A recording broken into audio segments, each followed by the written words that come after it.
திருநாள் நல்வாழ்த்துக்கள்.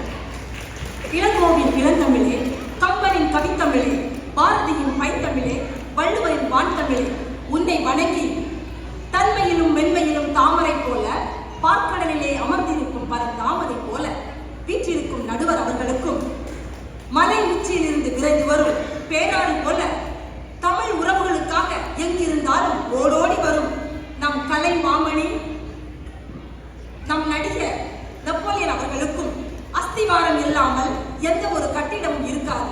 அதுபோல தமிழ் சங்கத்தின் அஸ்திவாரமாய் ஆணி வேராய் இருக்கின்ற தேவையா அவர்களுக்கும், தனித்தனி புள்ளிகளாய் இருந்த நம்மை தென்னிசி தமிழ் சங்கம் என்ற உறவு பாலத்தினால் ஒன்றிணைத்த நம்முடைய தமிழ் சங்கத்திற்கும் என்னுடைய கோடான கோடி வணக்கத்தை தெரிவித்துக் கொள்கிறேன்.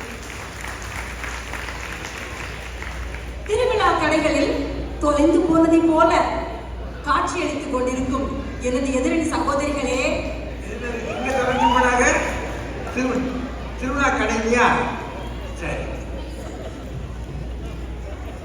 பணத்திடம் ஒரு மனிதன் கூறினான், நீ ஒரு வெற்று காகிதம் என்று. அதற்கு பணம் சொன்னது, நான் இதுவரை எந்த குப்பை தொட்டிகளையும் பார்த்ததில்லை, நான் சாதிக்க பிறந்தவன், சாதித்துக் கொண்டிருப்பவன் என்றது. நடுவர் அவர்களே, நம்ம தேவி ரொம்ப அழகா பேசுறாங்க. எனக்கு அவங்க ரொம்ப பிடிக்கும். ஏன் தெரியுமா? அவங்க எது பேசினாலும் நம்புறது மாதிரியே பேசுவாங்க. ஐயா, பத்மஸ்ரீ, கலை மாமணி ஆகிய நீங்கள் அமெரிக்காவுக்கு வந்துட்டு வீட்டுக்கு வெறுங்கையோடு போனீங்கன்னா உங்களுக்கு எப்படி வரவேற்பு இருக்கும்? நீங்களே சொல்லுங்கய்யா. எங்க வீட்டுல எப்பவோ தலைக்கு தண்ணி ஊற்றி அனுப்பிச்சுட்டாங்க. கவலைப்படாதீங்க ஐயா. கொடையாளர் கிட்ட நன்கொடை வாங்கி சிறப்பு விருந்தினரை சிறப்பா கவனிச்சு அரங்கத்தை புடிச்சு அலங்கரிச்சு விருந்து வச்சு அப்பப்பப்பப்பா என்ன பேச்சு, என்ன பேச்சு. ஐயா, முதல் ரவுண்ட்லயே அவங்க டக் அவுட் ஆயிட்டாங்க ஐயா. எப்படி தெரியுமா? கொடையாளர்களிடம் இருந்து பெற்ற நன்கொடையை வைத்துத்தான் நான் இன்றைக்கு 30வது ஆண்டு விழாவை மிகவும் சிறப்பாக கொண்டாடி கொண்டிருக்கிறோம். இது உண்மையா இல்லையா? அது உண்மை ஐயா. பண்டைய காலத்திலே பாத்தீங்கன்னா அகழாய்வுகள், ஆற்றுப்படுகைகள் இவற்றிலிருந்து கிடைத்த நாணயங்களை வைத்துதான் ஒரு நாட்டின் வளம் எப்படி இருக்குன்னு சொல்லியிருக்கிறாங்க. அந்த நாணயத்தில் இருக்கக்கூடிய அரசனின் பெயர், காலம், அரசியல் இதெல்லாம் வச்சுதான் அக்கால அரசன் எப்படிப்பட்டவன், எப்படி இருந்தவர் என்று சொல்லியிருக்கிறாங்க. அத போலத்தான் இன்னைக்கும் கொடைவாளர்கள் பட்டியலை மட்டும்தான் சொல்றமே தவிர மனபலம் படைத்தவர்கள் பட்டியல் எங்கேயாவது இருக்குதா ஐயா?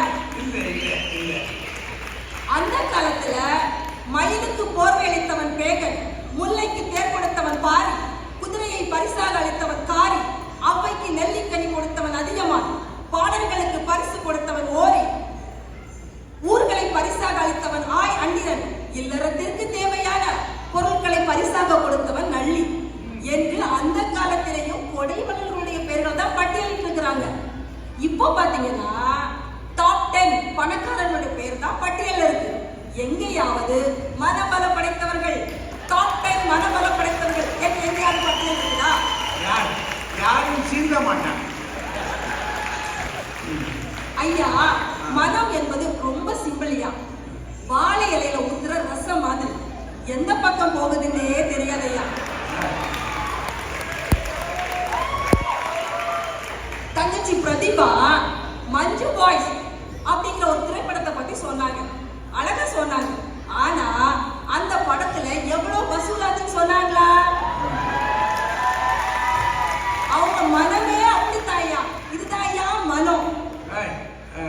மணி இஸ் ஆல்வேஸ் அல்டிமேட்யா. இந்த வருஷத்துக்குள்ள இங்க இருக்கிற எல்லாருக்கும் உங்க ஆபீஸ்ல ஹைப் கொடுக்குறாங்கன்னு சொன்னா உங்க மனம் எப்படி இருக்கும்? சும்மா குழு குழுன்னு இருக்கும்ல. இதத்தான் பொருளாதார நிபுணர், நோபல் பரிசு பெற்ற டேனியல் ஹார்மெட் என்ன சொல்லியிருக்கிறாருன்னா, பணம் மட்டுமே வாழ்க்கையில் மகிழ்ச்சியை கொடுக்கும் அப்படின்னு சொல்லியிருக்கிறாரு.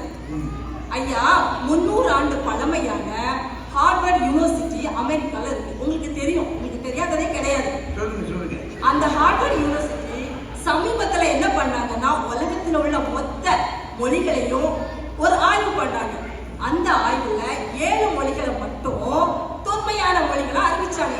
அதுல 2வது இடத்தை பிடித்தது நம்முடைய தாய்மொழி. இதற்கு 40 கோடி செலவு செய்து அங்கு நாம தமிழர்கள் அத்தனை பேர் ஒன்றிணைந்து தமிழ் இருக்கையை வாங்கணும். இது பணத்தால் கிடைத்த சாதனையா அல்லது மனத்தால் கிடைத்த சாதனையா? நீங்களே சொல்லுங்கய்யா. இல்ல, அது பணத்தை திரட்டணும்னு நினைச்சவருக்கு எவ்வளவு ஒரு மன வலிமை இருந்தா இதை சொல்லியிருப்பார். ஐயா, சாதனை என்பது படம் மாதிரி, காக்கா மாதிரி நாம தான் போய் தூக்கணும். பீசா மாதிரி வீடு தேடி வரும் காத்திருக்க கூடாது. ஒவ்வொரு ஆணின் வெற்றிக்கு பின்னால் ஒரு பெண் இருப்பது போல சாதனை என்ற வெற்றிக்கு பின்னால் பணபலம் என்ற ஒன்று இருக்கிறது. வண்டி உருண்டோட அச்சாணி தேவை. எப்படி ஒரு வண்டி உருண்டோட அச்சாணி தேவைப்படுகிறதோ அதுபோல மனம் என்ற வண்டி உருண்டோட பணம் என்ற அச்சாணி தேவைப்படுகிறது. ஐயா, நம்முடைய மனம் நினைத்தால் கற்பனையில் இப்பொழுது சந்திர மண்டலத்திற்கு சென்று வர முடியும். ஆனால் பணம் நினைத்தால் முடியுமா? கண்டிப்பாக முடியும். பணத்தை கொடுத்தால் நாம் அனைவரும் அழகாக சென்று வரலாம். இதைத்தான் நம்முடைய வள்ளுவர் என்ன சொல்லியிருக்கார் அப்படின்னா, இல்லாரை எல்லாரும் எழுவர், செல்வரை எல்லாரும் செல்வர் சிறப்பு என்று மிக அழகாக ஈரடியில் அளந்துள்ளார். பணத்தை கொடுத்து பார், உறவுகள் உன்னை அண்டும். பணத்தை அதே உறவுகள் பணத்தை திருப்பி கேட்டுப்பார், உறவுகள் உன்னை தூற்றும். போற்றுவார் போற்றட்டும், தூற்றுவார் தூற்றட்டும், எதுவரையிலும் எதிர்த்து நிற்பேன் என்று தொடர்ந்து செல்வதற்கு உனக்கு பண பலம் தேவை. திரளாதொழுகும் திறமில்லாதாரை பொருளால் அறுத்த பொருளே. எல்லாருக்கும் பணம் உண்டு, பணம் எதையும் சாதிக்க வல்லது என்று பழமொழி 400 மிக அருமையாக கூறியிருக்கிறது. ஐயா, சமீபத்தில் உங்களுக்கு முன்னாடி கேள்விப்பட்டிருக்கீங்க, இருக்க எல்லாருக்குமே தெரியும், கிரிக்கெட் உலகின் கடவுள் என்று சொல்லக்கூடிய சச்சின் டெண்டுல்கர். அவரு பயிற்சி காலத்துல தன்னுடைய சிறு வயதுல பயிற்சிக்கு போயிருப்பார் இல்லையா, அந்த டைம்ல அவருடைய பயிற்சி ஆசிரியர் அவருக்கு ஒரு ஒற்றை ரூபாய் நாணயம் ஊக்க பரிசாக கொடுத்திருக்கார். அந்த ஊக்க பரிசு தான் பின்னால அவரை கிரிக்கெட் வீரராகவும் மிகப்பெரிய சாதனையாளராகவும் உருவாக்கியது அப்படின்னு அவருடைய சுயசரிதையில மிக பெருமையா சொல்லியிருக்கார். கடவுள் மனிதனுக்கு சொன்னது கீதை, மனிதனுக்கு சொன்னது திருவாசகம், மனிதன் கடவுளுக்கு சொன்னது திருவாசகம், மனிதனுக்கு சொன்னது திருக்குறள், மனிதன் மனத்திற்கு சொன்னது பணம். வாழ்வில் இன்பம் பயக்க, வாழ்வை சாதனையாக்க நடுவர் அவர்களே எங்களுக்கே உங்களுடைய பொன்னான தீர்ப்புகளை வழங்குவீர் என்று நன்றியோடு மகிழ்ச்சியோடு விடைபெறுகிறேன். நன்றி, வணக்கம். என்னமா பாருங்க, கடைசியா என்னவா, இன்னும் நம்ம தமிழ்நாட்டு தேர்தல் தான் வந்து நிக்குது. உங்களுடைய பொன்னான தீர்ப்பா அவங்க